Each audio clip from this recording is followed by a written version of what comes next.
Tea Magic. I want to do a little class here on how our work with herbal tea can be a complete system of plant spirit magic in and of itself. In fact, one of the more powerful expressions of how we can create dramatic change and transformation in our lives with the support of our plant spirit allies through the medium of ritual. Now, just a few days ago, we did a workshop on the four elements of earth, water, fire, and air, and how they relate to our spiritual traditions of plant medicine. So I have that fresh on my mind, and I think we should start there. That the four elements do make an appearance in tea, right? That earth is present in the vessel, the mug that holds, contains the tea, and also in the herbs themselves. The water, of course, the water of our tea, the menstruum into which we infuse the virtues of magic and medicine from our plant spirit allies. The fire, the heat, which excites the atoms and the molecules in the water, causing them to bubble and steam as they encourage the herbs to share their secrets. And air, the steam itself, the aroma, and the atmosphere. So all four of the primordial elements are present whenever we drink tea, which leads to one of the reasons why tea is such an amazing way to do plant spirit magic, that it is already ritual.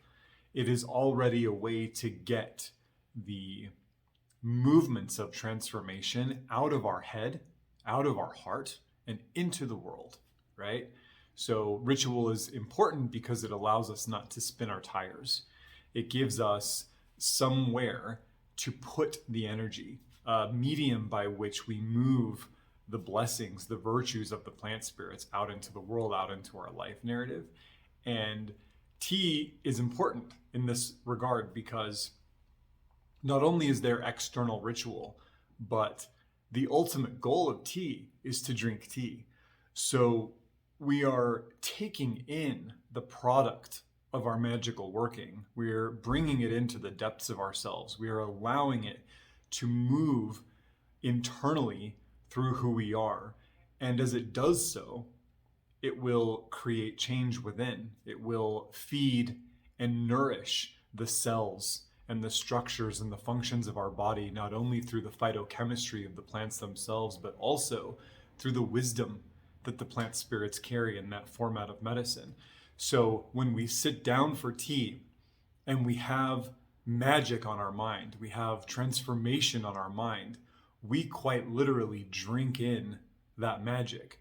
We take in a medicine that really sort of moves beyond the boundaries of what medicine is and into what magic is. And this is a huge part of the green art tradition that I teach, that magic and medicine are the same thing, and they should be the same thing. And in our work with the plant spirits and our spiritual work in general, we should deconstruct the false boundary that's been created between the medicinal and the magical and allow virtue to spill over into every part of our life, to not just be something that can influence our physical health, but that can influence the health of our life path, our narrative, right? The stuff around us, the stuff we call in, the stuff that we engage and interact and dovetail with. So tea is the perfect invitation for all of that to happen. So the four elements are there. The ritual is there. The invitation to mindfulness and presence is there. The engagement, the sensual engagement with the plant spirits is there. We are experiencing their textures and colors and aromas and tastes, and of course the magic and the virtues that arise from them when we work with them in this way. So how do we go about transforming our tea drinking into radical acts of medicine and magic? The first is the answer that pretty much applies to all questions, which is relationship, right? That we should be in some kind of good relationship with the plant spirits that make their way into our cup of tea, into our strainer, into our French press, into our tea kettle, our teapot, whatever. Uh, by being in relationship with that plant, we've already opened the ways between us. We've already created a space of liminality through relationship that allows the plant spirit to do the deeper work with us and for us, and allows us to show up to participate in doing that deep work as well. So this doesn't mean that you can only drink tea or sit magic with plants that you have done this deep dedication work to. That's not the case. But you should be in relationship with plants. You should understand that they are people, that their medicine goes beyond the phytochemical, that there is wisdom and presence and virtue in the medicine and the magic that they offer. And one of the deep mysteries of the plant people, as liminal beings who connect the worlds, is that wherever their medicine is present, their spirit is present. So we should be in relationship with these truths. And then we can really work with any plant through tea and really absorb and honor and embody the virtues and the blessings that they bring to us. So we can define a magical goal, of course, something we're working on, something we'd like to transform or change or heal or empower, tonify or make more adaptable and dynamic in our life. And through the process of defining this goal, we might be able to select which plant or plants, which herb or herbs that are safe for us to consume internally in the form of tea, of course, are appropriate to work with. Now, this is obviously a topic that will go far beyond the scope of this small class, but something to consider is if you have access to a good materia medica, a good book that explores the virtues and the blessings and the personhood of each of the plant allies, you can rely on that materia medica and the monographs of the individual herbs within to explore some of the deeper virtues of the plant. So for example, if an herb has an affinity for building up a strong immunity, a strong immune system that is resilient, that knows what to let in and what to keep out, that helps the body identify incoming pathogens, to neutralize, destroy, and expel them, to strengthen the skin and the respiratory system, that things can't get in as easily.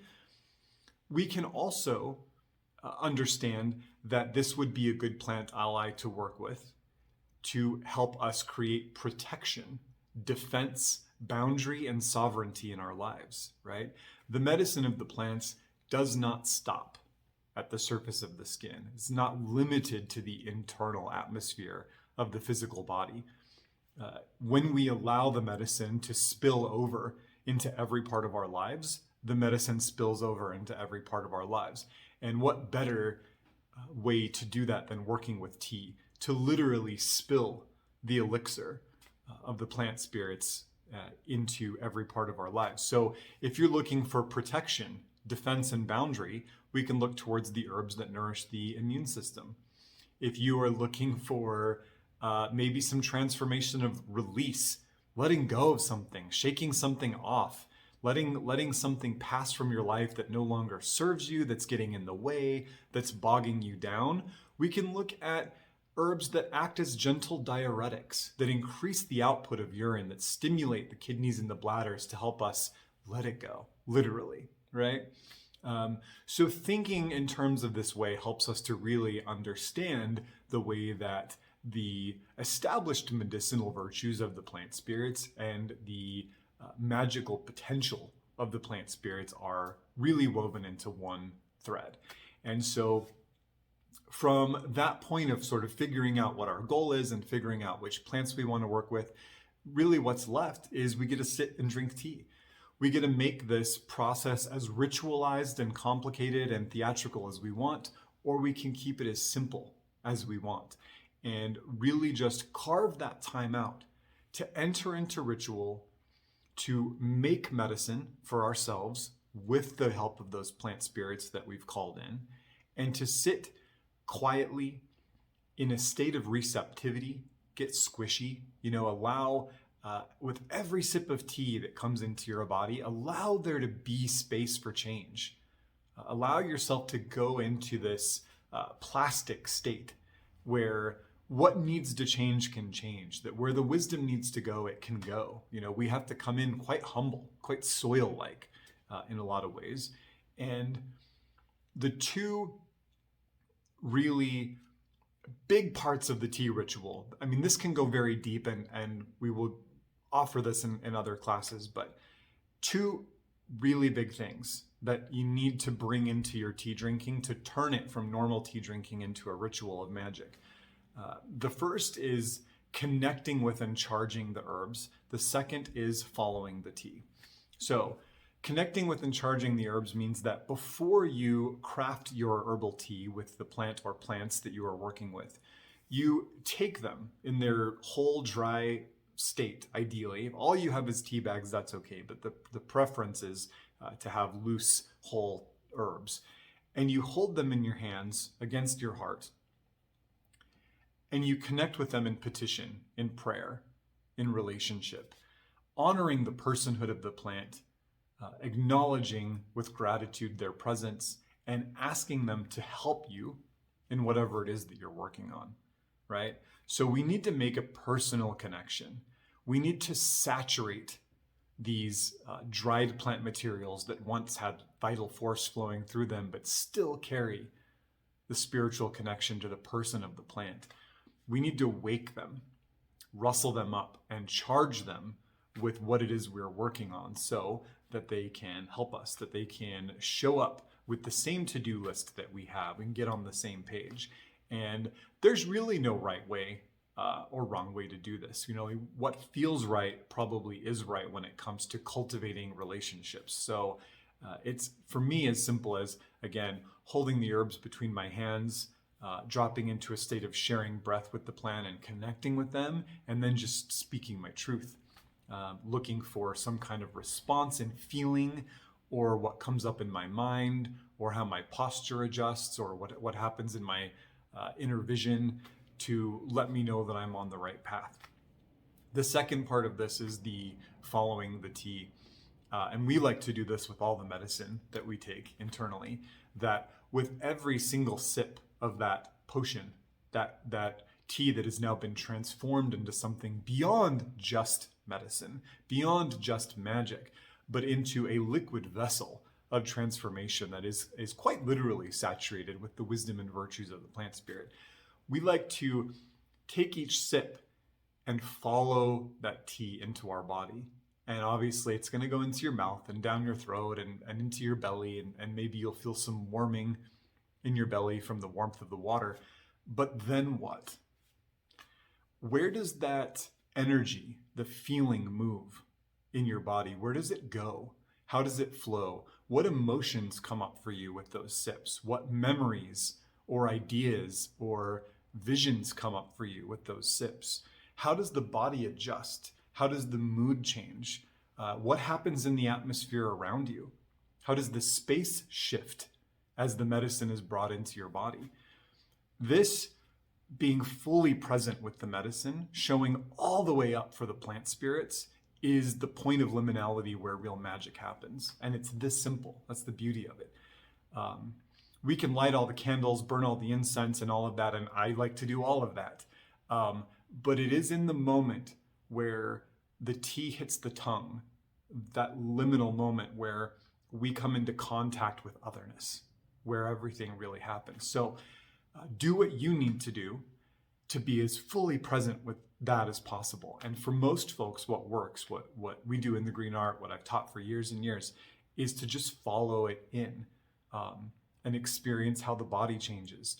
Temperature, skin tone, mood, all of that means something. It's your language. It's the plant teaching you from inside of yourself, okay?